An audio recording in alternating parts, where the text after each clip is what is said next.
नमस्कार, मेरा नाम है सुमित सिंह मेहता। हाजिर आपके सामने वेक्टर से रिलेटेड एक और नया लेक्चर लेके। आज का हमारा है लेक्चर नंबर 30 और आज के इस लेक्चर का टॉपिक क्या रहने वाला है?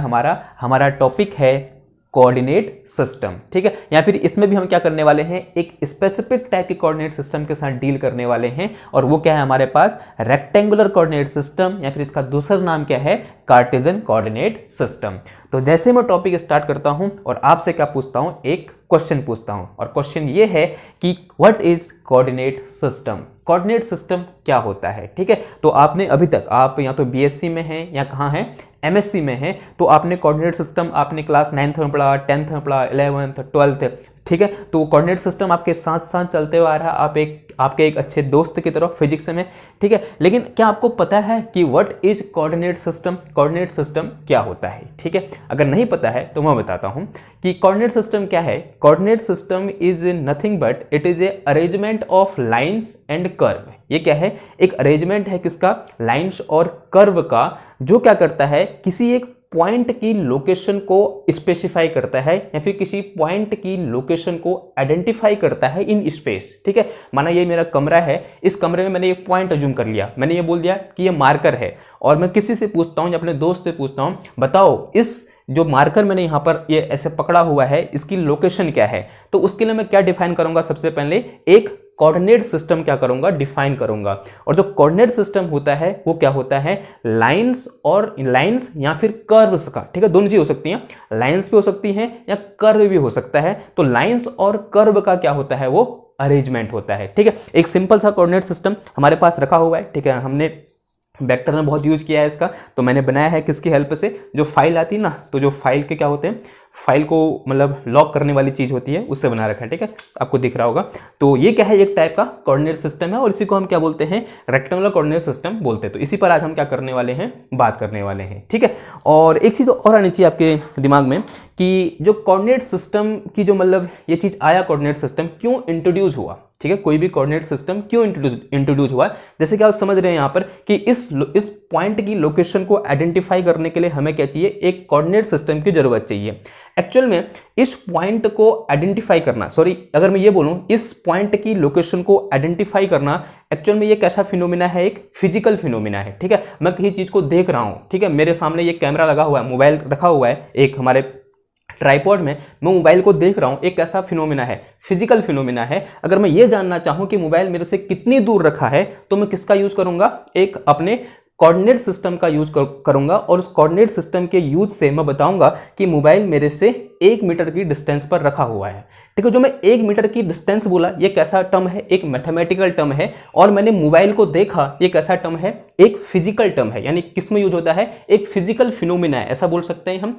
तो एक फिजिकल फिनोमिना को मैथमेटिक्स से कनेक्ट करने के लिए, समझ रहे हो बात को आप, किसी फिजिकल फिनोमिना को मैथमेटिक्स से कनेक्ट करने के लिए एक नई चीज इंट्रोड्यूस हुई, जिसका नाम क्या बोलते हैं हम, कोऑर्डिनेट सिस्टम बोलते हैं। तो समझ में आया कोऑर्डिनेट सिस्टम क्या होता है? ओके, तो इसमें लिखाने की कोई जरूरत नहीं है, तो ऐसे लिख दो। अगर लिखना चाहते हो तो हिंट डालो, क्या, कोऑर्डिनेट सिस्टम, हिंट डालो और उसमें लिखो coordinate system is a arrangement of lines और कर्व। ठीक है, कोऑर्डिनेट सिस्टम क्या है, लाइंस या फिर कर्व का अरेंजमेंट है।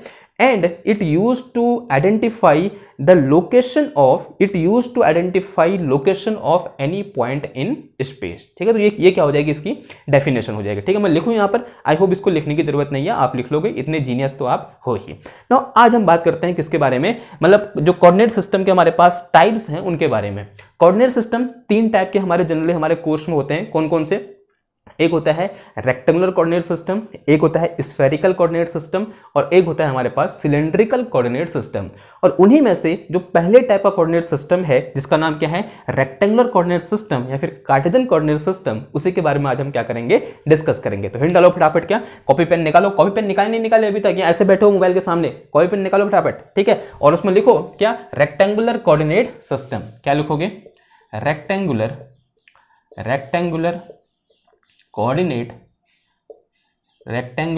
Coordinate system. और इसका दूसरा नाम क्या है, कार्टेशियन कोऑर्डिनेट सिस्टम। क्या है, कार्टेशियन कोऑर्डिनेट सिस्टम है। ठीक है।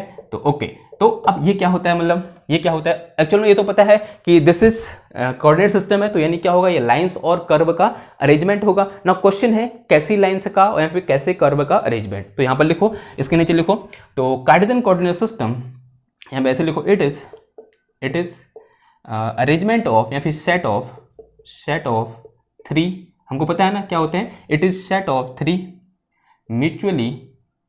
Mutually perpendicular access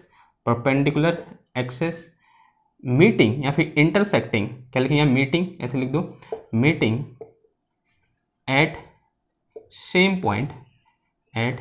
point called origin, ठीक है। और जिस पॉइंट को क्या बोलते हैं हम, ओरिजिन बोलते हैं। तो ये क्या होगी, इसकी डेफिनेशन होगी, it is set of 3 mutually perpendicular axes meeting at same point, ऐसे बोल सकते हैं इंटरसेक्टिंग एट सेम पॉइंट, ठीक है। तो इस टाइप के सिस्टम को क्या बोलते हैं हम, रेक्टेंगुलर कोऑर्डिनेट सिस्टम बोलते हैं या फिर कार्टेशियन कोऑर्डिनेट सिस्टम बोलते हैं। इसका मतलब क्या होगा कि हमारे पास क्या होंगे, 3 एक्सेस होंगी, एक एक्सेस या फिर 3 लाइन होंगी, ठीक है। एक्सेस लिखा है या फिर लाइन लिख दो, ठीक है, एक्सेस लिखो या फिर लाइन लिखो, क्या लिखो, लाइन्स भी बोल सकते हैं या फिर एक्सेस भी बोलते हैं, लाइन्स या फिर इसको ब्रैकेट में क्या लिख दो, एक्सेस भी लिख सकते हो, ठीक है, एक्सेस, ठीक है, लाइन या एक्सेस, यानी 3 लाइन का कॉम्बिनेशन होता है। और जो तीनों लाइन क्या होती हैं, किसी एक पर्टिकुलर पॉइंट पर इंटरसेक्ट कर रही होती हैं या फिर सेम पॉइंट पर इंटरसेक्ट कर रही होती हैं, जिस पॉइंट को हम क्या बोलते हैं, ओरिजिन बोलते हैं। For example, this is our rectangular coordinate system, this is specific rectangular coordinate system and here we have 3 lines, one is this blue one and yellow one and this is white one, जो आपको नहीं दिख रही होगी, ठीक है, दिख रही होगी I hope, this is white one, okay, दिख रही है, इसमें टेप लगा के काला करना पड़ेगा मेरे को लग रहा है। तो this system is a example of rectangular coordinate system. तो ये क्या है, एक रेक्टेंगुलर कोऑर्डिनेट सिस्टम है और 3 म्यूचुअली परपेंडिकुलर क्या है, एक्सेस है या लाइंस हैं, जो एक सेम पॉइंट पर क्या हो रही है, इंटरसेक्ट हो रही है and this point is known as origin, और इस पॉइंट को क्या नाम बोलते हैं हम, ओरिजिन बोलते हैं। क्लियर हुई बात, ओके। इसके बारे में हम एक एक करके डिस्कस करेंगे। उससे पहले मैं क्या लिख रहा हूं, एक लाइन लिख रहा हूं, उस लाइन को ध्यान से सुनिए। तो मैं लिखने जा रहा हूं, ऐसे हैशटैग करके लिखो कि any coordinate system, any coordinate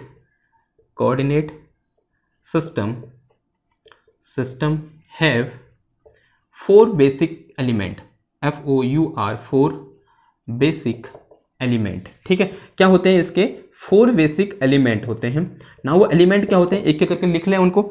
जो पहला एलिमेंट होता है वो होता है हमारा क्या, चॉइस ऑफ ओरिजिन, या फिर किसी भी जो कोऑर्डिनेट सिस्टम होता है उसके लिए हम किस तरीके से ओरिजिन को चूज करते हैं। तो पहला जो एलिमेंट होता है वो क्या होता है, CHOICE, चॉइस ऑफ ओरिजिन होता है। क्या होता है, चॉइस ऑफ ओरिजिन।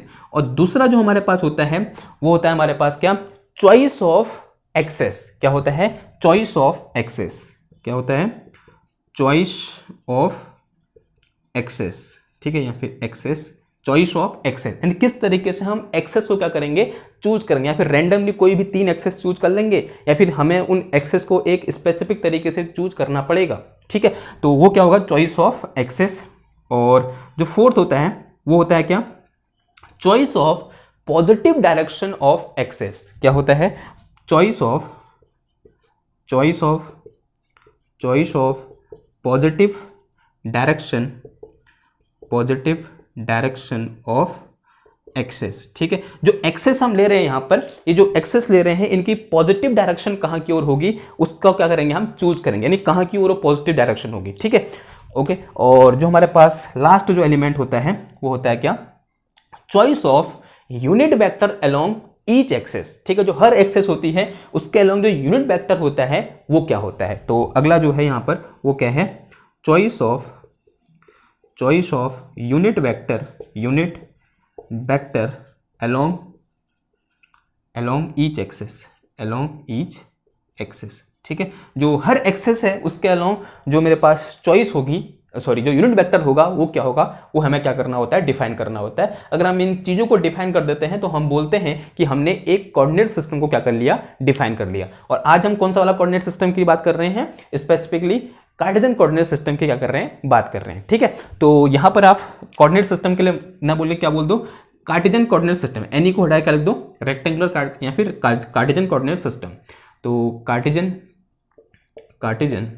क्योंकि हम कार्टेशियन की बात करें तो कार्टेशियन लिख दो। तो कार्टेशियन कोऑर्डिनेट सिस्टम है 4 basic element which are written in following manner, ठीक है, ये होते हैं। नाउ एक एक करके क्या करते हैं, इनको आप डिस्कस करते हैं। तो पहले हिडन डालो क्या, चॉइस ऑफ ओरिजिन, ठीक है। तो सबसे पहले क्या आ जाएगा हमारे पास, चॉइस ऑफ ओरिजिन, क्या आ जाएगा, चॉइस ऑफ ओरिजिन आ जाएगा, ठीक है ना। अब कैसे हम किसी ओरिजिन को क्या करेंगे, चूज करेंगे, बताओ।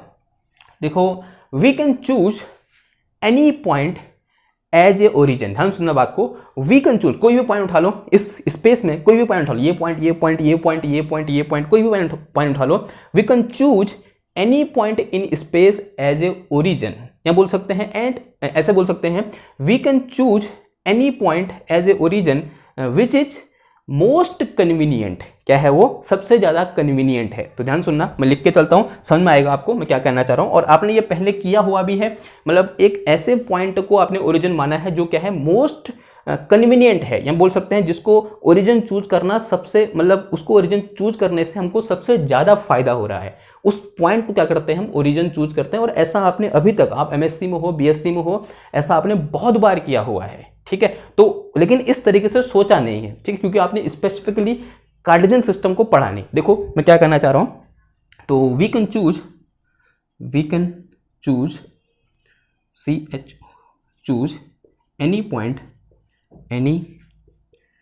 Point as origin which is most convenient, convenient की स्पेलिंग नहीं आने वाली थी मेरे को, कन्वीनियंट, ठीक है। जो क्या होता है, सबसे ज्यादा कन्वीनियंट होता है, हमें उस पॉइंट को क्या करना होता है, एज ए ओरिजिन क्या करना होता है, चूज करना होता है, ठीक है। हम ऐसा करते हैं, ओके, क्लियर हुई बात। देखो अगर मैं एग्जाम्पल की बात करूं तो एग्जाम्पल के लिए इसे मिटा दूं मैं, ठीक है, ये हो गया, ये मैं पता है अपना जो एम है वो पता है, तो इसे मिटा देते हैं। तो आगे नोट करो, पाँव फंस गया मेरे, सॉरी यार, वो मेरा तार, माइक का तार पाँव फंस गया था। ओके, देखो क्या है, क्या बोला हमने कि व्हेन चूज, क्या लिखा मैंने, वी कैन चूज लिखना था यार, ये क्या लिख दिया, we can choose any point as origin which is most convenient. कहने का मतलब कुछ ऐसा है कि ये क्या है मेरे पास, माना एक रॉड है, ठीक है, ये क्या है मेरे पास, रॉड है, ओके, और इस रॉड में किसी भी पॉइंट को मैं ओरिजिन चूज कर सकता हूं। लेकिन मुझे जब भी आपने क्वेश्चन किए होंगे as a related to rod, आपने क्लास 11th में मोमेंट ऑफ इनर्शिया निकाला होगा, और आपने ये बोला होगा कि मैं इस ओरिजिन को क्या कर रहा हूं, या फिर इसके सेंटर को एज ए ओरिजिन क्या कर रहा हूं, ट्रीट कर रहा हूं, ठीक है। ऐसा आपने बोला होगा, नहीं बोला होगा, ठीक है, ऐसा बोला होगा, मैं गारंटी देता हूं आपने ऐसा बोला है। आपने ऐसा ही क्यों बोला, आपने ऐसा क्यों नहीं बोला कि मैं इस रॉड के 1/4 पॉइंट को ओरिजिन मान लेता हूँ, इसको मान लेता हूँ। क्या मैं इसको ओरिजिन नहीं मान सकता, मैं इसे ही मान सकता हूँ, और मैं इसे ओरिजिन मानकर अपना आंसर निकालूंगा, फिर भी वही आंसर आएगा जो इधर से आएगा। तो मैंने इसे क्यों बोला, इसके सेंटर को क्यों बोला, इस रॉड के सेंटर को क्यों बोला, माने इस रॉड की लेंथ कितनी है, ए बोल दो, ठीक है। तो ये क्या हो जाएगा, हाँ चलो, इसकी रॉड की लेंथ को क्या बोल दो, ए बोल दो। तो मैंने इसके सेंटर को ही क्यों माना, मैंने इसे क्यों नहीं माना। देखो क्या मैं इसको नहीं मान सकता, this is x Y z, ठीक है। क्या मैं इसे एज्यूम नहीं कर सकता एज ए सेंटर, मैं कर सकता हूं। I am free to choose any point as a origin, but we choose which is most convenient, जो क्या होगा, सबसे ज्यादा सरल होगा, जिससे आंसर निकालना सबसे ज्यादा क्या होगा, सरल होगा। हम उस पॉइंट को एज ए ओरिजिन क्या करते हैं, चूज करते हैं। देखो यहां से निकालने में थोड़ा बहुत हमें कठिनाई हो सकती है, मोमेंट ऑफ इनर्शिया निकालने में, लेकिन इसके मतलब जब हम ओरिजिन पर चूज करते हैं तब वहां पर हमें कोई भी परेशानी नहीं होती है। कभी कभी हम इसकी जो एज होता है वहां पर भी उसको हम, जो हमारे पास सिस्टम, सॉरी जो ओरिजिन है उससे हम क्या कर लेते हैं, चूज कर लेते हैं। उसी प्रकार जो, अगर मैं क्या बोलूं, ये मेरा क्या है, स्फीयर है, ठीक है, ये मैं क्या बोलूं, दिस इज माय स्फीयर। हम कभी क्या ऐसा करते हैं कि हमने स्फीयर के इस पॉइंट को एज ए ओरिजिन चूज कर दिया, हम क्या इसको नहीं कर सकते, इस पॉइंट को ओरिजिन चूज हम कर सकते हैं, लेकिन दिस इज नॉट कन्वीनियंट, तो इससे हमको कोई फायदा नहीं होगा। तो ओरिजिन कहां चूज करते हैं हम, इसके सेंटर पे चूज करते हैं, जिससे हमको क्या होता है, फायदा होता है। तो we choose origin at center of any sphere, तो इसके कहां पर, सेंटर पे क्या करते हैं हम, ओरिजिन को इस तरीके से चूज करते हैं। क्लियर हुई बात।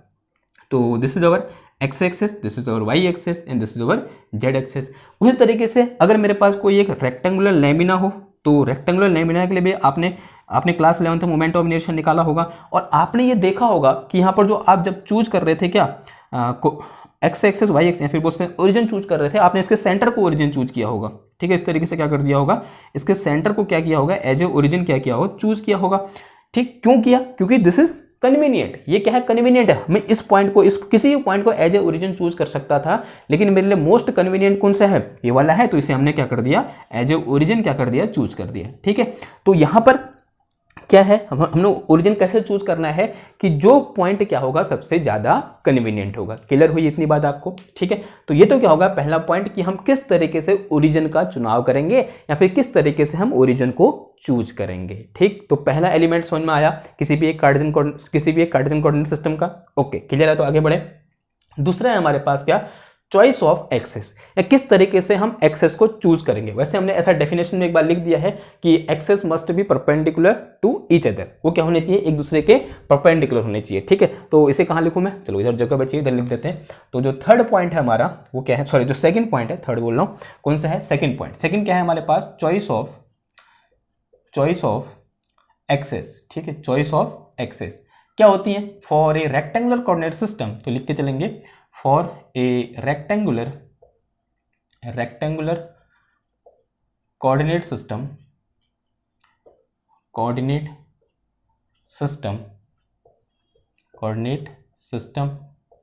we need three axes which are intersecting each other, क्या लिखा, for rectangular coordinate system we need 3 mutually perpendicular axes, ऐसे लिखो 3 mutually perpendicular axes 3 mutually perpendicular axes which are intersecting each other at same point, ठीक है। जो क्या कर रहे हैं, एक दूसरे को इंटरसेक्ट कर रहे हैं, कहां पर, सेम पॉइंट पर, और सेम पॉइंट का नाम क्या है, दैट इज ओरिजिन, उसी का नाम हम क्या बोलते हैं, ओरिजिन बोलते हैं। क्लियर है इतनी बात आपको, ठीक। फॉर एग्जांपल, तो this is our axis, this is system, तो ये क्या है हमारी एक्सेस है, एक इसमें से हम एक को क्या बोलते हैं, एक्स एक्सेस बोलते हैं, और एक को वाई एक्सेस बोलते हैं, और एक को क्या बोलते हैं, जेड एक्सेस बोलते हैं, ठीक है। एंड वी कॉल देम, तो यहां पर लिखो, we call them X axes, X Y and Z axes, X Y and Z axes. Now अब किसको एक्स एक्सेस बोलेंगे और किसको वाई एक्सेस बोलेंगे, किसको जेड एक्सेस बोलेंगे, क्या किसी को भी हम एक्स वाई जेड बोल सकता हूं, नहीं। There is a rule and that rule is right hand rule, and X Y Z access, तो यहां पर लिखो, and we call them X Y Z access and these axes are arranged, यहाँ पे हाँ, these axes are arranged by right hand rule, तो यहां पर लिखेंगे हम दीज एक्सेस are arranged की spelling ARRE, arranged by right hand rule, ठीक है, राइट हैंड रूल। अब कहने का मतलब क्या है, और देखो कुछ ऐसे होगा कि मेरे पास अगर मैं ये बोलूं कि this is my x axis, this one my x axis and this one is my Y axis, ठीक है। ध्यान से देखना कि अगर मैं ये बोलूं कि ये क्या है, मेरी एक्स एक्सेस है और ये क्या है, मेरी वाई एक्सेस है, तो दो तो मैं ऐसे बना सकता हूं, एक एक्स बना दिया, एक वाई बना दिया। Now what will be the direction of Z access, तो जेड एक्सेस कहां की ओर होगा, and that will decide by right hand rule. तो क्या करेंगे हम उसको, ऐसे राइट हैंड को ऐसे कर्ल करेंगे, यानी एक्स वाई, एक्स से वाई की ओर, कहां से कहां की ओर, एक्स से वाई की ओर कर्ल करेंगे, और जिस डायरेक्शन में थंब होगा वही किसकी, मतलब किसकी डायरेक्शन होगी, जेड की डायरेक्शन, तो Z will be in your direction, मतलब आपकी ओर होगा जेड, इन दिस डायरेक्शन, ठीक है। तो कैसे दिखाएंगे उसको, हम ऐसे दिखा देंगे, ठीक है। तो Z will be in this direction, तो ऐसे क्या होगा, जेड होगा। क्लियर है बात। अगर मैं ये बोलूं कि this is my x axis, अगर मैं इसको उल्टा कर दूं, ऐसे बोल दूं कि this one is my x axis, now this one is my Y axis, ठीक है।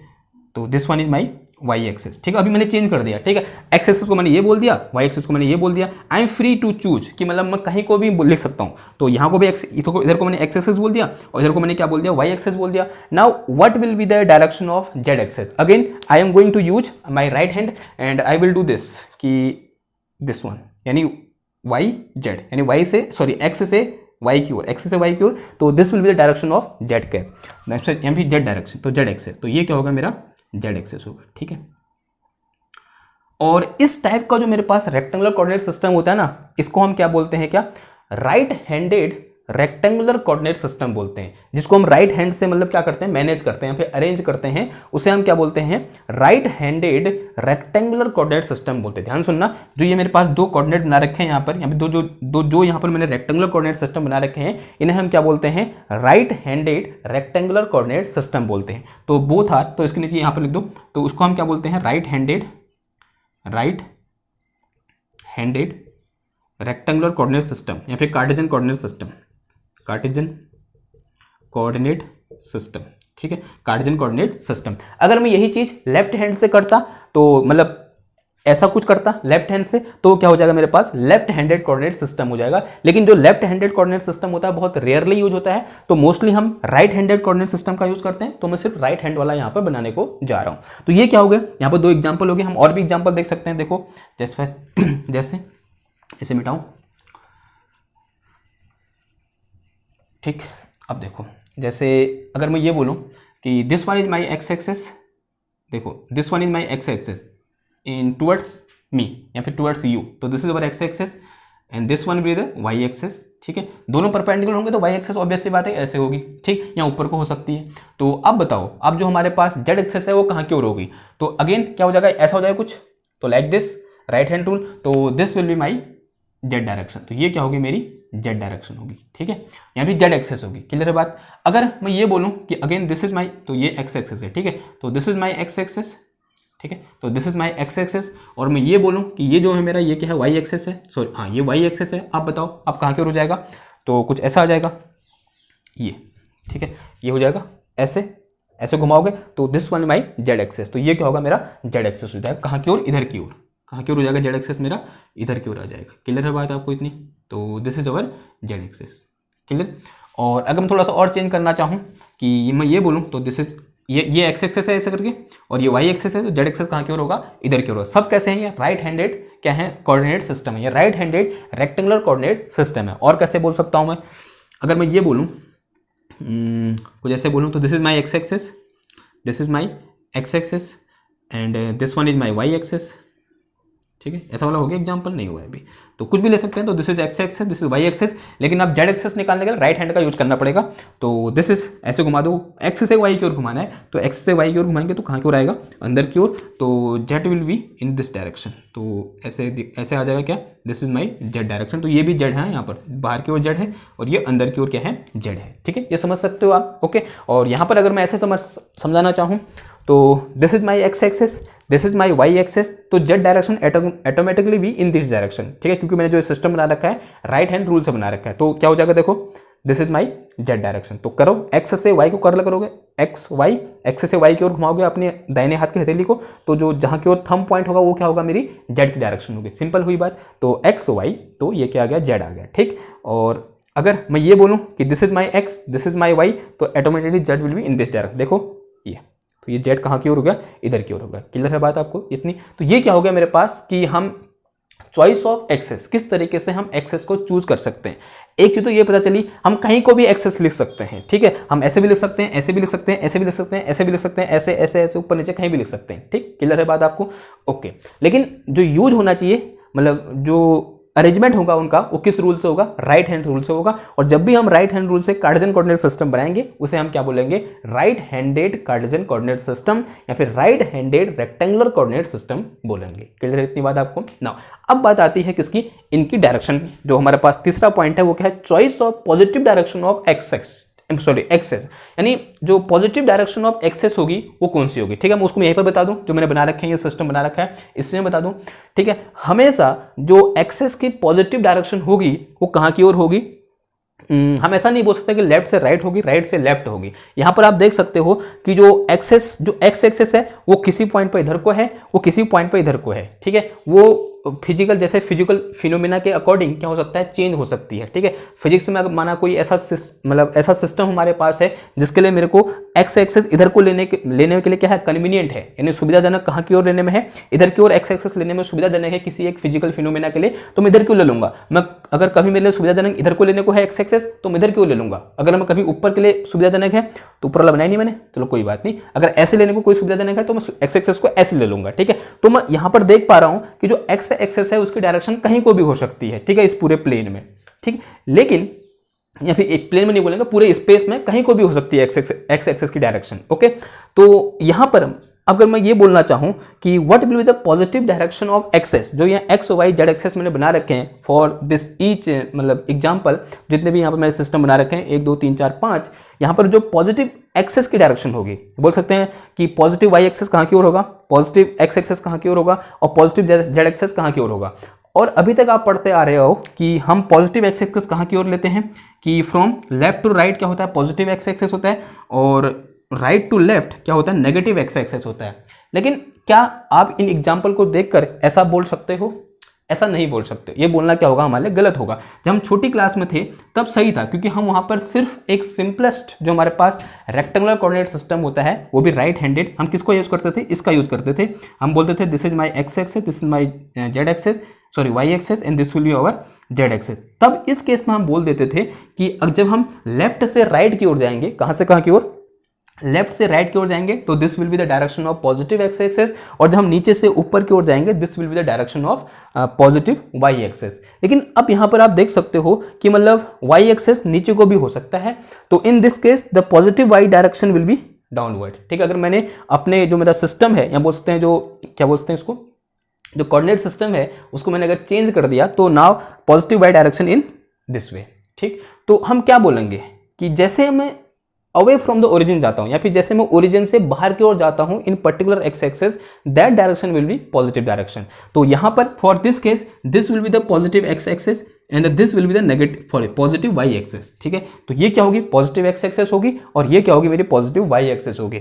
और इस केस में दिस विल बी क्या होगी, बताओ, इसे हम क्या बोलेंगे, इसे हम क्या बोलेंगे। थोड़ी देर ऐसा लगता है तो this is the positive negative X axis, but it is not negative X axis, actually it is positive X axis. तो ये क्या है, हमारी positive axis, because these two system are different, these two coordinate system are different, this is different coordinate system, this is different coordinate system, ठीक है, okay.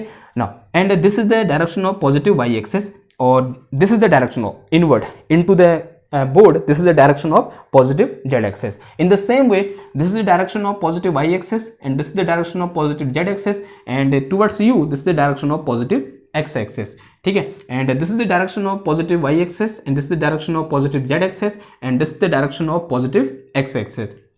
If we talk about this is the direction of positive x axis, this is the direction of positive y axis, and into the board this is the direction of positive z axis. तो clear हुई बात कि किसी access की direction positive कहाँ की ओर होगी। जैसे मैं ओरिजिन से दूर जाऊंगा पॉजिटिव सॉरी एक्स एक्सेस में, उसे मैं क्या बोल दूंगा, एक्स एक्सेस में, वाई एक्सेस में, जेड एक्सेस में, उसे हम क्या बोल देंगे, पॉजिटिव डायरेक्शन ऑफ एक्सेस बोल देंगे। क्लियर है बात। तो ये जो कॉन्सेप्ट था कि लेफ्ट से राइट हम जाएंगे तो पॉजिटिव होगा, ऊपर से नीचे जाएंगे तो पॉजिटिव होगा, वो क्या है, एक टाइप से मतलब बचपन वाला काम है। लेकिन जब हम इस एज में हैं, हम बीएससी कर रहे हैं, एमएससी कर रहे हैं, तो वहां पर हम बोल सकते हैं कि डिपेंडिंग अपॉन कि हमारा कोऑर्डिनेट सिस्टम किस टाइप का है, मतलब किस तरीके से वहां पर हमने एक्स वाई जेड को अरेंज किया है, उसके अकॉर्डिंग जो पॉजिटिव एक्स है या पॉजिटिव वाई है या पॉजिटिव जेड है, उसकी डायरेक्शन क्या हो सकती है, चेंज हो सकती है किसी प्लेन पर, किसी कागज के प्लेन पर, ठीक है। अगर कुछ नहीं बोला है उसने कि मतलब क्या कोऑर्डिनेट सिस्टम दे रखा है, कैसा दे रखा है, तो जो हमारा जो मोस्ट कन्वीनियंट है या फिर जो मोस्टली जो यूज है ये वाला, इसका क्या करेंगे, हम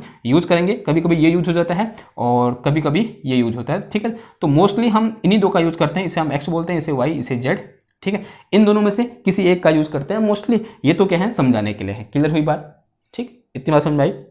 नाउ अब आगे बढ़ते हैं, किसकी बात करते हैं, ये समझ में आ गया ना। इसमें कोई लिखने की जरूरत नहीं है कि पॉजिटिव एक्सेस की पॉजिटिव डायरेक्शन कौन सी होगी, ठीक है, away from the origin, origin से तो बाहर की ओर जा रही होगी। क्लियर ना। अब बात करते हैं किसकी, क्या है हमारा चौथा पॉइंट कि choice of unit vector along each access. ठीक, तो आपको पहले से पता है कि choice of unit vector along each axis क्या होती है, फिर बता दो क्या होती है, X cap, Y cap, J cap, या फिर I cap, J cap, K cap. क्या बोला मैंने, X cap, Y cap, Z cap and I cap, J cap and K cap. तो जो मेरे पास फोर्थ पॉइंट है या फोर्थ एलिमेंट है किसी भी एक कोऑर्डिनेट सिस्टम का, वो क्या है, या फिर रेक्टेंगुलर कोऑर्डिनेट सिस्टम का, वो क्या है मेरे पास, चॉइस ऑफ यूनिट वेक्टर। क्या है मेरे पास, choice of unit vector, unit vector along X, Y and Z access. ठीक है, ये तो हमने डिफाइन कर दिया, एक्सेस क्या होंगे, एक्स वाई जेड एक्सेस होंगे। और अब इनके अलोंग यूनिट वेक्टर क्या होगा, इसे हमें क्या करना होता है, डिफाइन करना होता है। ठीक, हम पहले से जानते हैं, वी नो कि these unit vector are I cap and J cap and K cap. इसका एक और नाम होता है क्या, इसको हम कभी कभी एक्स कैप भी बोल देते हैं, और इसे हम कभी कभी वाई कैप भी बोल देते हैं, और इसे कभी कभी हम जेड एक्सेस भी बोल देते हैं। And this is unit vector along X axis. तो ये क्या है मेरे पास, unit vector along X axis. तो ये चीज क्या है मेरी, unit vector along X axis है। And this one is unit vector along Y axis. ठीक है, and this is unit vector along Z access. ठीक है, तभी मैंने इसको क्या बोला, तभी मैंने इस के कैप को जेड कैप लिख सकता हूँ। जेड कैप का मतलब unit vector along Z axis, Y cap का मतलब unit vector along Y axis, X cap का मतलब unit vector along X cap, sorry X axis. ठीक है, क्लियर हुई बात। तो इसको अगर मैं दिखाना चाहूँ ऐसे दिखा सकते हैं, देखो कि this is my X Y Z coordinate system, ऐसा बना दो यहाँ पर पहले तो this is X axis and this one is Y axis and this one is Z access. तो इस डायरेक्शन में यूनिट वेक्टर होता है वो क्या होता है मेरे पास। अब देखो उससे पहले यहाँ पर ड्रॉ करने से पहले जो यूनिट वेक्टर होता है उसका मैग्नीट्यूड कितना होता है, 1 होता है। तो सिंस वी नो कि जो magnitude of I cap is equal to magnitude of j cap is equal to magnitude of k cap and these all are equal to 1, यानी यूनिट एक के बराबर होता है। तो यहाँ को मैं यूनिट लेंथ का एक एरो बनाऊंगा तो इस तरीके से, and this will be the x cap और आई कैप। ये क्या होगा मेरा, आई कैप होगा, और ये क्या होगा मेरा, this one is J cap and this one is के कैप। ये चीज़ क्या होगी मेरी यहाँ पर, के कैप होगी। ठीक है, तो this is I cap, J cap and K cap. समझ में आई बात। And this point is we know as origin. तो ये पॉइंट क्या है हमारा, ओरिजिन है। तो ऐसे एक बात और पता चलती है कि I cap, J cap, K cap are along x, y and z axis respectively. That's why this I cap, j cap, k cap are also perpendicular to each other और normal to each other. ये भी क्या होंगे, एक दूसरे के normal होंगे। और इनका डॉट प्रोडक्ट क्रॉस प्रोडक्ट कैसे होगा वो हमने पहले ही क्या कर रखा है, डिस्कस कर रखा है, जब हम डॉट प्रोडक्ट और क्रॉस प्रोडक्ट क्या कर रहे थे, डिस्कस कर रहे थे। क्लियर हुई इतनी बात आपको ना।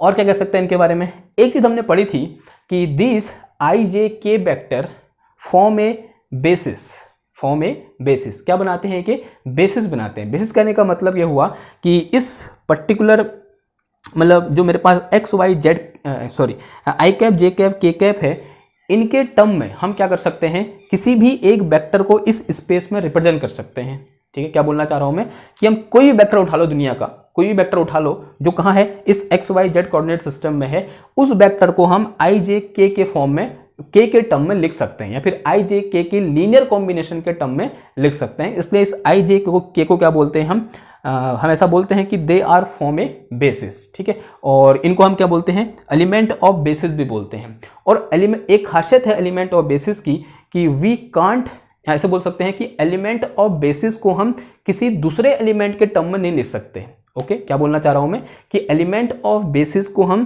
किसी दूसरे एलिमेंट के टर्म में नहीं लिख सकते। कहने का मतलब यह है कि आई कैप वेक्टर को मैं किसी दूसरे वेक्टर के टर्म में नहीं लिख सकता। ठीक है, किसी दूसरे वेक्टर को मैं आई कैप की हेल्प से लिख सकता हूं, लेकिन इस आई कैप को बनाने के लिए कोई दूसरा वेक्टर नहीं है। इसकी क्या है, अपनी इंडिविजुअलिटी है, मतलब ये खुद में है। यानी मैं ऐसा नहीं कर सकता कि किन्हीं दो वेक्टर को जोड़ूंगा, घटाऊंगा, मल्टीप्लाई करूंगा, आई कैप निकल के आएगा। ठीक है, लेकिन मैं आई कैप की हेल्प से और वेक्टर क्या कर सकता हूं, कंस्ट्रक्ट कर सकता हूं, लेकिन किन्हीं वेक्टर की हेल्प से मैं आई कैप को नहीं बना सकता। इसलिए ये क्या है, एक बेस एलिमेंट है, इसलिए क्या है, ये बेसिस है। समझ में आ रही बात आपको। तो इन्हें हम बेस वेक्टर भी बोल देते हैं, कभी कभी क्या बोल देते हैं, बेस वेक्टर भी बोल देते हैं, यानी इनसे नीचे वेक्टर है ही नहीं इन कार्टेशियन कोऑर्डिनेट सिस्टम। क्लियर बात ना। अब देखो इसका मतलब क्या हुआ कि इनको हम किसी के टर्म में नहीं ले सकते, तो दे आर एक्चुअली क्या है, एक तो कांस्टेंट है, कांस्टेंट यूनिट वेक्टर। तो इसका मतलब क्या हुआ कि आई j k are constant unit vector, और जो भी चीज कांस्टेंट होती है उसको हम इंटीग्रेशन से बाहर लिख सकते हैं। तो इसका मतलब जो आई जे के हैं उनको हम इंटीग्रेशन से बाहर ले सकते हैं। इस पर बहुत ध्यान से सुनना। जब हम और टाइप के जो कोऑर्डिनेट सिस्टम होते हैं, जैसे spherical coordinate system, cylindrical coordinate system, वहां पर जो मेरे पास यूनिट वेक्टर निकल के आएंगे R cap, theta cap, phi cap या फिर जेड कैप, उनको हम जेड कैप नहीं, R cap, theta cap, phi cap जो वहां पर होंगे उनको हम इंटीग्रेशन से बाहर नहीं लिख सकते। Why? Because they are not base vector. I j k are base vector and we can take them out from integration and they treat as a unit constant vector. किस तरह बिहेव करते हैं? एक कांस्टेंट वेक्टर की तरह behave करते हैं और इनको हम इंटीग्रेशन से बाहर ले सकते हैं। अपने दिमाग में ये बात बैठा लो। ये बहुत छोटी चीज लग रही है लेकिन बहुत बड़ी चीज है। ये मतलब अगर आप कोई एग्जाम दे रहे हो, आप नेट का एग्जाम दे रहे हो, गेट का एग्जाम दे रहे हो या फिर अपनी यूनिवर्सिटी का एग्जाम दे रहे हो, ठीक है, और इस टाइप का कॉन्सेप्ट वो घुसाएगा ही घुसाएगा, ठीक, तो आप मजबूर हो जाओगे। मतलब आपको समझ ही नहीं आएगा कि मैं इस आई कैप का क्या करूं। और जब वो स्पेरिकल कोऑर्डिनेट सिस्टम में डील कर रहे होगा आपको समझ ही नहीं आएगा मैं इस आर कैप का क्या करूं। तो आर कैप को वहां अंदर ही रहने देना है। आर कैप इंटीग्रेशन के बाहर नहीं आएगा, जो मतलब स्पेरिकल कोऑर्डिनेट सिस्टम की जब हम बात करेंगे। लेकिन आई cap, J cap, K cap अगर कोई भी इंटीग्रेशन के अंदर है वो इंटीग्रेशन से बाहर आ जाएगा, ठीक। तो ये कब समझ में आएगा? अभी तो थोड़ा बहुत मैंने ऐसे वर्बली बता दिया, लेकिन जब हम न्यूमेरिकल करेंगे वहां पर आपको ये बेहतर तरीके से क्या आएगा, समझ में आएगा। क्लियर हुई बात? तो ये क्या होगा मेरे पास, क्या जो यूनिट वेक्टर होगा along X axis, Y axis and Z axis. एक इंपॉर्टेंट चीज यहाँ पर नोट कर देना कि I cap, J cap, K cap treat as a constant vector and we can take them out from integration. Integration से इनको हम बाहर ले सकते हैं। ऐसे नोट करके या फिर अपने हेडर में लिख दो। क्लियर है बात?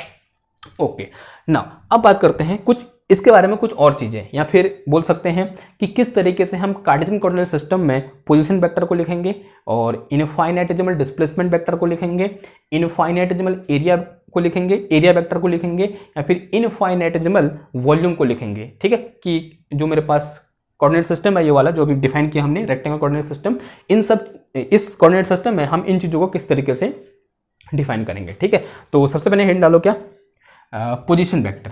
क्या डालो? Position vector. Position vector in Cartesian coordinate system पढ़ा है आपने पहले, ये फटाफट लिख दो। क्या होता है कार्टेशियन कोऑर्डिनेट सिस्टम में पोजीशन वेक्टर? ये मैं इसलिए पढ़ा रहा हूँ, एक्चुअल में ये सब हमने पढ़ रखा है, लेकिन अलग अलग पढ़ रखा है। कोई चीज़ किसी वीडियो में पढ़ी, कोई चीज़ किसी वीडियो में पढ़ी, उन सब वीडियो को क्या हो गया, इस तरीके से मैंने क्या कर दिया, एक तरीके से एक वीडियो में डाल दिया कि हम पोजीशन वेक्टर को कैसे डिफाइन करेंगे कार्टेशियन कोऑर्डिनेट सिस्टम में, और फिर उसके बाद डिस्प्लेसमेंट वेक्टर को कैसे डिफाइन करेंगे, फिर हम वॉल्यूम एलिमेंट को कैसे डिफाइन करेंगे, फिर सरफेस एलिमेंट को किस तरीके से डिफाइन करेंगे। सब क्या आ जाएगा, एक वीडियो में आ जाएगा। ठीक है, तो आप नोट कर लो ये क्यों लाया मैं एक वीडियो में। उसके पीछे का एक और रीजन है जो हम आने वाले लेक्चर पढ़ेंगे, जब हम स्फेरिकल कोऑर्डिनेट सिस्टम पढ़ेंगे और सिलेंडरिकल कोऑर्डिनेट सिस्टम पढ़ेंगे, वहां पर आपको क्या रहेगा, हेल्पफुल रहेगा। ठीक, तभी हम यहां पर क्या कर रहे हैं, डिस्कस कर रहे हैं। ओके, तो हैशटैग करके लिखो position vector, position vector in Cartesian coordinate system, Cartesian coordinate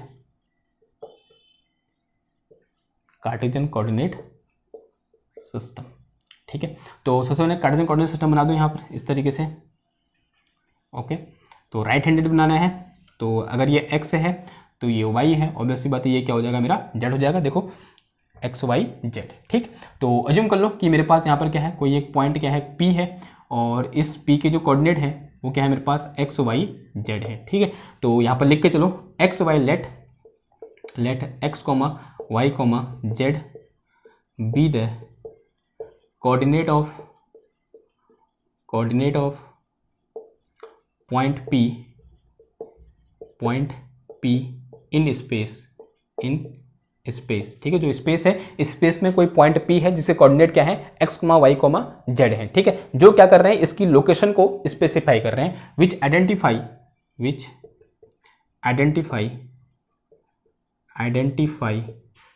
location of point P in space.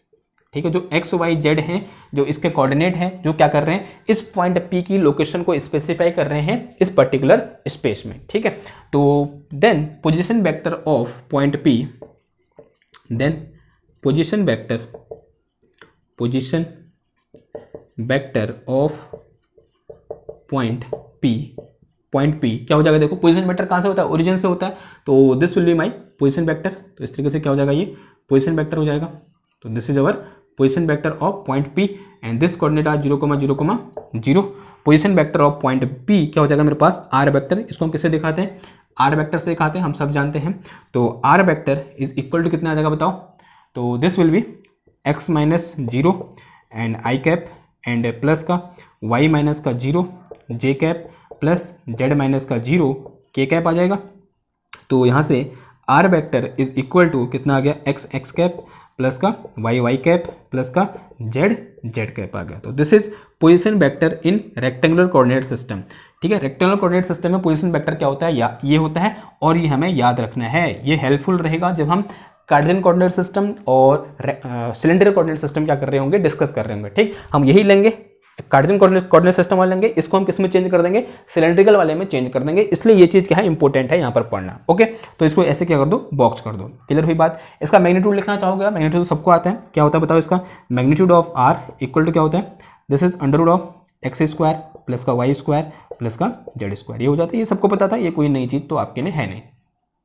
एक चीज और आती है कि एच this x Y z are coordinate of point P. ठीक है, इन दिस स्पेस, इस स्पेस में क्या है, एक्स वाई जी क्या है, इस पॉइंट पी के कोऑर्डिनेट हैं। Then what will be the limit of x Y z, तो limit of x Y z. ठीक है, तो ऐसे लिखो, यहीं पर ऐसे पॉइंट बना के लिखो, limit of X comma Y comma Z. ठीक है, लिमिट का मतलब क्या हुआ कि जो x है वो कहां से कहां तक हो सकता है, जो y है वो कहां से कहां तक हो सकता है, और जो z की वैल्यू है वो कहां से कहां तक हो सकती है, यानी इनकी वैल्यू कहां से कहां वेरी कर सकते हैं, बता सकते हैं कोई आप। ठीक है, तो थोड़ी देर के लिए ये लग रहा है कि जो x हो सकता है वो 0 से स्टार्ट होगा और इन्फिनिटी तक जाएगा। सिमिलरली y भी कहां से कहां हो सकता है, 0 से स्टार्ट होगा और इन्फिनिटी तक जाएगा, और z भी कहां से कहां हो सकता है, 0 से इन्फिनिटी हो सकता है। लेकिन ऐसा नहीं होता है। देखो क्या होता है, इसको y को मैं पीछे कर सकता हूं, तो this is our negative y axis and this is our negative z axis and this is my negative x axis. ठीक है, अब क्या बोलोगे, अब आप यहां से सीधे सीधे बोल सकते हो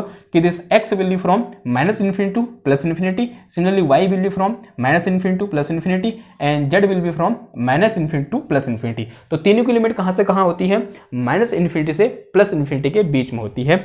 तो जो अगर मैं लिमिट की बात करूं तो एक्स वाई जेड सीधे कंबाइन लिख दूं, तो this will B from minus infinity two plus infinity, यानी एक्स वाई जेड जो तीनों की लिमिट होती है कहां से कहां होती है, minus infinity two plus infinity होती है। यानी यहां पर एक्स वाई जेड की वैल्यू इन दोनों के बीच में कुछ भी हो सकती है। ठीक है, कुछ भी हो सकते हैं। फॉर एग्जाम्पल 2 3 4 ऐसे लिख सकता हूं। फॉर एग्जाम्पल 1000 2000 5000 कुछ भी हो सकती है, एक्स वाई जेड की वैल्यू कुछ भी हो सकती है, लेकिन कहां से किसके बीच में होना चाहिए, वो माइनस इन्फिनिटी से लेकर प्लस इन्फिनिटी के बीच में होना चाहिए। तो ये क्या हो गया, पोजीशन वेक्टर। और ये चीज क्या है, बहुत इंपॉर्टेंट है, इसको ऐसे बॉक्स कर दो या फिर आप कर सकते हो तो अपने हेडर में लिख दो। जो आपकी कॉपी है ना, जिस कॉपी में लिख रहे हो उस कॉपी के हेड पे लिख दो, जो लोग इन कार्टेशियन कोऑर्डिनेट सिस्टम जो एक्स वाई जेड की जो लिमिट होती है वो from minus infinity two plus infinity होती है। मैं एक्चुअल में इस बात को बहुत कैजुअली बोल गया, बहुत मतलब सरलता से बोल गया, लेकिन ये जो बात जो है ना मतलब बहुत मतलब लाखों की है ये। ठीक है, बहुत बार आप गड़बड़ कर सकते हो इंटीग्रेशन करते समय, लिमिट रखते समय, एक्स वाई जेड की लिमिट रखते समय। तो जब भी आप इंटीग्रेशन करोगे एक्स वाई जेड की लिमिट पुट करोगे तो वो कहां से कहां होगी, minus infinity two plus infinity होगी। हाँ, वहां पर कुछ कंस्टेंट हो सकता है, ठीक है, वो अलग बात है, वो अलग इश्यू है। लेकिन अगर कुछ नहीं कहा है एक्स वाई जेड की लिमिट में, तो वो लिमिट कहां से कहां होगी, minus infinity two plus infinity होगी। क्लियर है इतनी बात आपको? ओके, ये तो क्या हो गया, हमारा पोजीशन वेक्टर हो गया। अब बात करते हैं किसकी, एरिया एलिमेंट की बात करते हैं। क्या होता है एरिया एलिमेंट, पता है आपको? एरिया एलिमेंट या फिर एरिया एलिमेंट बोले उससे पहले डिस्प्लेसमेंट की बात करें तो इनफाइनाइटेजिमल डिस्प्लेसमेंट,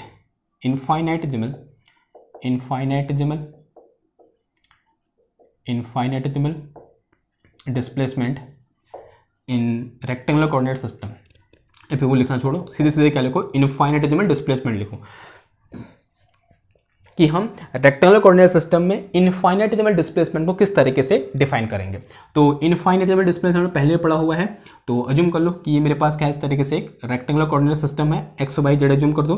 तो this is my X axis, this is my Z Y axis and this is our Z axis. ठीक, क्लियर हुई बात? तो अज्यूम करो कि मेरे पास यहाँ पर क्या है, कोई एक पॉइंट P1 है। ठीक है, इनिशियली मैं कहाँ था, पॉइंट P1 पर था, जिसके कोऑर्डिनेट क्या थे मेरे पास, x, y, z थे। मैं यहाँ से चलना स्टार्ट किया।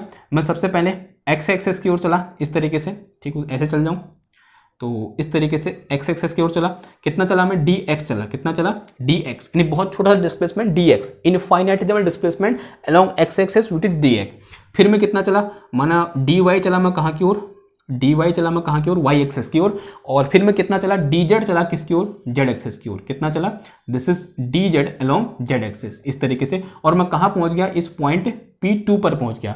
अब पॉइंट P2 के कोऑर्डिनेट क्या होंगे, कोई मुझे बता सकता है? तो coordinate of point P2 will be x plus d x comma y plus d y comma z plus d z. तो ये क्या होंगे मेरे पॉइंट P2 के कोऑर्डिनेट होंगे। ऑब्वियसली बात है, x में कितना चल गया मैं डी एक्स, और y में कितना चल गया डी वाई, और z में कितना चल गया डी जेड। तो P2 के कोऑर्डिनेट क्या हो जाएंगे, कहाँ पहुंच गया, P2 पर पहुंच गया, पॉइंट P2 पर पहुंच गया, उसके कोऑर्डिनेट क्या हो जाएगा, x plus d x, y plus d y and z plus d z. Simple सी बात हुई। डिस्प्लेसमेंट क्या होगा, ये मेरा डिस्प्लेसमेंट हो गया, तो this is my displacement and let us से दिस डिस्प्लेसमेंट इज डीएल। ये डिस्प्लेसमेंट कितना है, डीएल है, तो डीएल निकाल दो, वही क्या हो जाएगा मेरा यहाँ पर इनफाइनाइटेसिमल डिस्प्लेसमेंट हो जाएगा। तो डीएल इक्वल टू क्या हो जाएगा बताओ, तो दिस डीएल वेक्टर या फिर infinitesimal displacement is equal to, तो इससे इसको माइनस करना पड़ेगा, तो बचेगा डीएक्स बचेगा, तो this is dx i cap plus क्या हो जाएगा d y j cap and plus कितना आ जाएगा डी जेड के कैप आ जाएगा। तो this is my infinitesimal displacement in rectangular coordinate system, वो भी कौन सा वाला, राइट हैंडेड वाला, ठीक। तो दिस थिंग क्लियर है, इतनी बात आपको, ओके। तो ये तो क्या होगा यहाँ पर इनफाइनाइटेसिमल डिस्प्लेसमेंट हो गया, उसको हम इस तरीके से क्या करेंगे, डिफाइन करेंगे, ठीक है। ये भी क्या है, एक इंपॉर्टेंट चीज है, आपको इसे याद रखना है, ठीक है, कि in x Y Z coordinate system जो मेरे पास इनफाइनाइटेसिमल डिस्प्लेसमेंट होता है उसको हम इस तरीके से क्या करते हैं, डिफाइन करते हैं। अब बात करते हैं किसकी, इनफाइनाइटेसिमल एरिया एलिमेंट, ठीक, किसकी बात करते हैं, infinitesimal area element, area element. इस इनके बारे में हम पहले भी बात कर चुके हैं, देखो एक बार और बात कर लें। क्या होता है बताओ, एरिया एलिमेंट, जब हम सरफेस इंटीग्रल पढ़ रहे थे वहां पर हमने एरिया एलिमेंट को लिखना सीखा था कि एक्स वाई कोऑर्डिनेट सिस्टम हम एरिया एलिमेंट को कैसे लिखते हैं। अगर मेरे पास कोई एक फंडामेंटल प्लेन हो या फिर ऐसा प्लेन हो जो फंडामेंटल प्लेन के पैरेलल हो, यानी कहने का मतलब ये है कि मैं अगर ये बोलूँ कि this is my x axis, this one is my Y axis and this one my Z access and this is my plane, ये मेरा प्लेन हो, और this is fundamental plane which is lying on y z plane, जो कहाँ लाई कर रहा है, Y z plane में लाई कर रहा है। तो इसके लिए जो मेरे पास इनफाइनाइटेसिमल एरिया वेक्टर होगा, देखो एरिया वेक्टर होता है, ठीक है, ये ध्यान देना, एरिया वेक्टर, क्योंकि जो उसको हम किससे दिखाते हैं, एरिया वेक्टर से दिखाते हैं। तो यहाँ पर जो डी एस आएगा, जो डी एस आएगा वो क्या आ जाएगा मेरे पास, वो आएगा मेरे पास कितना, देखो इसमें कोई भी एक छोटा सा एरिया एलिमेंट अगर अज्यूम करूं, अगर इस तरीके से मैं एरिया एलिमेंट अज्यूम करूं, तो this will be d y and this will be d z. तो इसका एरिया क्या हो जाएगा इस एरिया एलिमेंट का, d y into d z. तो area element d s will be क्या हो जाएगा, d y into d z, ठीक है। तो बच्चों वाला काम हो गया आपके लिए, आपने बहुत अच्छे सरफेस इंटीग्रल पढ़ा हुआ है, तो वहीं से हमने क्या कर दिया, इसको रख दिया। अगर मैं यहाँ वेक्टर लगाता हूँ, क्या लगाता हूँ, वेक्टर लगाता हूँ, या फिर एन कैप लिखता हूँ यहाँ पर, तो यहाँ पर हमको डायरेक्शन लिखनी पड़ेगी। तो what will be the direction, अब देखो ये प्लेन है खाली, तो इस प्लेन में डायरेक्शन पीछे को भी हो सकती है, आगे को भी हो सकती है, तो कोई भी ले सकते, कोई भी ले लो एक, तो आगे वाली ले ले या फिर दोनों ले लो, ठीक है, प्लस माइनस कुछ भी हो सकता है। और प्लस माइनस क्या आ जाएगा, ये डी वाई डी जेड, और यानी आगे वाली यानी किस डायरेक्शन में, इन एक्स कैप डायरेक्शन, तो यहाँ क्या आ जाएगा, ये एक्स कैप। दोनों आ सकती है, प्लस भी आ सकती है, माइनस भी आ सकती है, लेकिन जब क्लोज सरफेस होगा तब वहाँ पर हमें आउटवर्ड लेना पड़ता है। जब क्लोज सरफेस होता है तो वहाँ पर हमें कौन सा लेना पड़ता है, आउटवर्ड वाला, यानी जो बाहर की ओर पॉइंट आउट होगा यूनिट वेक्टर, उसको लेना पड़ता है, ठीक। तो ये हुआ ना। अब बात करते हैं किसी दूसरे प्लेन की, तो किसकी बात कर लें, इसकी बात कर लें। तो this is my plane like this, तो ये प्लेन कौन सा हुआ, ये वाला, ठीक है। एंड फॉर दिस प्लेन ये कौन सा एक्स वाई प्लेन है, तो एक्स वाई प्लेन में जो डी एस वेक्टर हो जाएगा वो क्या हो जाएगा एक्चुअल में, this is plus minus d x d y and unit vector in the direction of Z cap, ठीक है। वो माइनस प्लस कुछ भी हो सकता, तो मैंने दोनों लगा दिया यहाँ पर। अगर मैं इस प्लेन की बात करता हूँ विच इज लाइक दिस, तो this is my x z plane. तो इस एक्स जेड प्लेन में जो डी एस आएगा वो क्या आएगा, डी एस वेक्टर आएगा, वो क्या आएगा एक्चुअल में प्लस माइनस, तो this will be d x d z and direction will be in y cap direction. तो क्या आ जाएगा यहाँ पर वाई कैप, दिख रहा है आपको, थोड़ा एडजस्ट कर लेना, ठीक है। तो ये क्या होगा यहाँ पर infinitesimal area element in Cartesian coordinate system हो गया।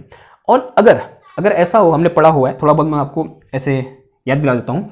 अगर मेरे पास ऐसा प्लेन हो जो इन फंडामेंटल प्लेन के पैरेलल ना हो, कोई भी एक आर्बिट्री प्लेन अज्यूम कर लो, तो आर्बिट्री प्लेन के लिए हम एनडीएस कैसे फाइंड करते हैं। अगर मेरे पास if plane is if plane बोले सरफेस बोलो, क्या बोलो, प्लेन बोलो या फिर सरफेस इज लाइक, कैसा हो सरफेस मेरे पास कुछ ऐसा हो कि उसकी इक्वेशन दी हो z equal to x comma y, f x comma y, ऐसा कुछ मेरा सरफेस हो, कुछ भी हो सकता है आर्बिट्ररी सरफेस जिसकी इक्वेशन क्या है z is equal to f x comma y है, ठीक है। तो इस तरीके मेरे पास क्या है कोई सरफेस है, तो इस सरफेस में एरिया एलिमेंट कैसे डिफाइन करूंगा, तो फॉर्मूला पढ़ा था हमने क्या कि कुछ ऐसा पढ़ा था, अगर याद आ रहा है n cap into d s, ठीक है, this is equal to and here we have plus minus and this is minus का f x comma minus f y and comma 1 and this will be d x into d z, d x into d y, ठीक है। इस तरीके से पढ़ा था। एक method तो ये थी और एक मेथड और थी हमारे पास, कौन सी, मेथड ऑफ प्रोजेक्शन, ठीक है। दूसरी मेथड कौन सी थी, सॉरी, एक मेथड तो ये थी और दूसरी मेथड कौन सी थी हमारे पास, मेथड ऑफ प्रोजेक्शन, कौन सी थी, मेथड ऑफ प्रोजेक्शन, ठीक है, जो आपको किस लेक्चर में जाके देखना है, सरफेस इंटीग्रल के लेक्चर में जाके देखना है। कौन से वाले में, सरफेस इंटीग्रल। तो सरफेस इंटीग्रल लेक्चर देखना, उसमें हमारे पास ये दोनों जो हमारे पास क्या है मेथड है सरफेस क्या निकालने की, एरिया एलिमेंट फाइंड करने की किसी भी एक आर्बिट्री सरफेस के लिए, वो ये हैं, वो वहाँ पर आपको देखने को मिलेगी, ठीक है। तो यहाँ पर उसको दोबारा मैं रिकैप नहीं कर रहा हूँ, क्लियर है बात, मतलब बहुत लंबी है वो, तो इसलिए रिकैप नहीं कर रहा हूँ। ओके, क्लियर हुई बात। तो ये भी यहाँ से देख लेना, अगर यहाँ पर समझ में नहीं आया है, एक्चुअली मेरे समझ में आ गया होगा क्योंकि ये बहुत ईजी था, नहीं आया समझ में, तो वहाँ पर हमने इससे रिलेटेड क्वेश्चन भी कर रखे हैं और इस मेथड को एक बेहतरीन तरीके से वहाँ पर समझाया भी है, ठीक। वैसे यहाँ पर भी इसको बहुत अच्छे से मैंने समझा दिया है, और जो दूसरी मेथड है वो थोड़ा लंबी है, उसे मैं यहाँ पर अभी पॉज कर रहा हूँ, उसे मैं नहीं समझा रहा, ठीक। वो आप वहाँ पर जाके देखोगे किस लेक्चर सीरीज में जाके, सॉरी किस लेक्चर में जाके, सरफेस इंटीग्रल वाले लेक्चर में जाके, क्लियर हुई बात। ओके, तो ये तो किसकी बात होगी कि सरफेस एलिमेंट फिर एरिया एलिमेंट को हम किस तरीके से कार्टेशियन कोऑर्डिनेट सिस्टम में डिफाइन करेंगे। अब बात करते हैं किसकी, वॉल्यूम एलिमेंट की। किसकी बात करते हैं, वॉल्यूम एलिमेंट। ओ, ये हो गया था ना, हाँ हो गया था, स्क्रीनशॉट लेना था यार आपको, ठीक है। थोड़ा सा बैक करके स्क्रीनशॉट ले लो, अब बैक करोगे तो मैं यहाँ पर खड़ा होऊंगा, सॉरी यार इस बार मैं भूल गया, ठीक। अगली बार से याद रखूंगा कि आपको स्क्रीनशॉट भी लेना होता है, ठीक। ओके चलो, अब देखो क्या वॉल्यूम एलिमेंट है, ठीक। तो वॉल्यूम एलिमेंट क्या हो जाएगा बताओ, तो अगली चीज जो क्या है वो क्या है हमारे पास, वॉल्यूम एलिमेंट है। वॉल्यूम एलिमेंट हम किस तरीके से x Y Z coordinate system में वॉल्यूम एलिमेंट को डिफाइन करेंगे, ये भी हमने पढ़ा हुआ है। कैसे डिफाइन करेंगे बताओ, कि अगर मेरे पास ये क्या है, एक x Y Z coordinate system है इन स्पेस, ठीक। तो इस तरीके से अज्यूम कर लिया हमने, and this is our origin. यहाँ पर एक छोटा सा वॉल्यूम एलिमेंट अज्यूम कर लो, तो this is my volume element, ठीक है। इस तरीके से क्या अज्यूम कर लिया मैंने, अपना वॉल्यूम एलिमेंट अज्यूम कर लिया।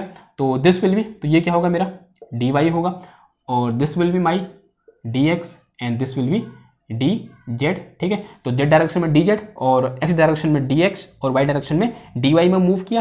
तो जो मेरा वॉल्यूम यहाँ पर कंस्ट्रक्ट हुआ, उस वॉल्यूम को कैसे डिफाइन करूंगा मैं, डी वी से डिफाइन कर दो। तो this d v is equal to क्या होता है, l into b into h, तो इन्हें तीनों का इंटू, तो क्या आ जाएगा यहाँ पर d x d y d z आ जाएगा। This is my volume element in x Y Z coordinate system.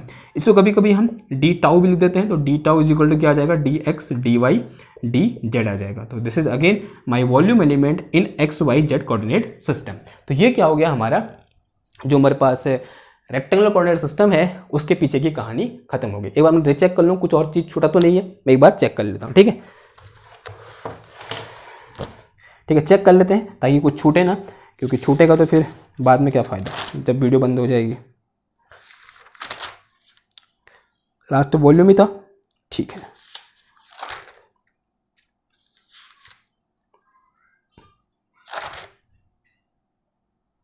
Okay, इतना ही है, ठीक है। तो बहुत पढ़ लिया हमने किसमें, रेक्टेंगुलर कोऑर्डिनेट सिस्टम में। तो एक अच्छा यहाँ पर टॉपिक था।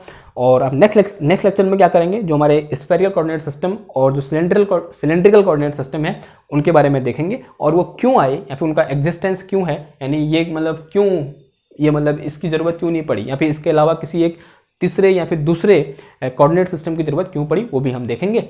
और ये आपसे मतलब होमवर्क भी है कि मतलब आपको क्या करना है, देखना है। एक चीज़ होमवर्क का भी और है, होमवर्क से याद आया मेरे को, होमवर्क में क्या करना है आपको, HW में जो इसके लिए इस सिस्टम में ग्रेडियंट क्या होता है हमने पढ़ा हुआ है, डाइवर्जेंस क्या होता है हमने पढ़ा हुआ है, और कर्ल क्या होता है पढ़ा हुआ है। देखो ये आपको इसमें लिखना है, यानी इस सिस्टम के लिए, कार्टेशियन कोऑर्डिनेट सिस्टम के लिए डाइवर्जेंस, कर्ल और ग्रेडियंट को हम किस तरीके से डिफाइन करते हैं, ये हमने पढ़ा हुआ है पहले भी, ठीक है। क्योंकि जब हमने डिफाइन किया था वो किस में डिफाइन किए थे, कार्टेशियन कोऑर्डिनेट सिस्टम में क्या कर रखे हैं, डिफाइन कर रखे हैं। तो इस किस तरीके से हम कार्टेशियन कोऑर्डिनेट सिस्टम में डाइवर्जेंस, कर्ल और ग्रेडियंट को डिफाइन करते हैं वो आपको यहाँ पर लिखना है, ये आपका होमवर्क है। और मैं किसी से भी किसी भी वक्त, ठीक है, कहीं पर भी मैं उससे पूछ सकता हूँ। नंबर अगर किसी का, मेरे पास नंबर है, आप लोगों के बहुतों के नंबर है, मैं किसी को भी फ़ोन करके पूछ सकता हूँ, भैया ये किया नहीं तुमने, मुझे अभी स्क्रीनशॉट भेजो, या फिर अभी मेरे को फोटो खींच के भेजो आपने कॉपी की, मैं कहीं भी मंगा सकता हूँ। ठीक, तो आपको क्या करना है, ये लिखना है। क्लियर बात? तो किसी के वहाँ भी कॉल आ सकता है, ये आप सतर्क रहिए। क्लियर? ओके, तो आज के लिए बस इतना ही। मिलते हैं आपसे नेक्स्ट लेक्चर में एक और नए टॉपिक के साथ। और हाँ, लाइक से सब्सक्राइब भी कर दिया करो, वो एक अच्छी चीज़ होती है। ठीक, वो एक कॉन्फिडेंस बिल्ड करता है हमारा। तो तब तक के लिए थैंक यू, धन्यवाद।